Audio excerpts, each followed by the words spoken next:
அஸ்ஸலாமு அலைக்கும். இதோ ரமதான் வந்துவிட்டது. இந்த மாதத்தின் முதல் அதிசயம் என்ன தெரியுமா? நபிகள் நாயகம் ஸல்லல்லாஹு அலைஹி வஸல்லம் அவர்கள் கூறினார்கள், ரமதான் மாதம் வந்துவிட்டால் சொர்க்கத்தின் கதவுகள் திறக்கப்படுகின்றன, நரகத்தின் கதவுகள் அடைக்கப்படுகின்றன, மேலும் ஷைத்தான்கள் விலங்கிடப்படுகின்றனர்.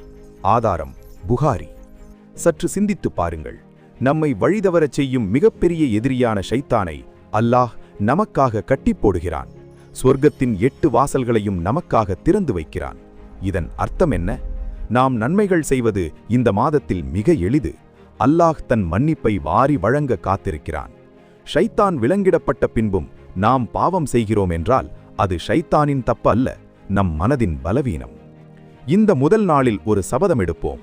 யா அல்லாஹ், திறந்திருக்கும் உன் சொர்க்கத்தின் கதவுகள் வழியாக நுழையும் தகுதியை எனக்குத் தா. இந்த ரமதான் உங்கள் வாழ்க்கையை மாற்றட்டும்.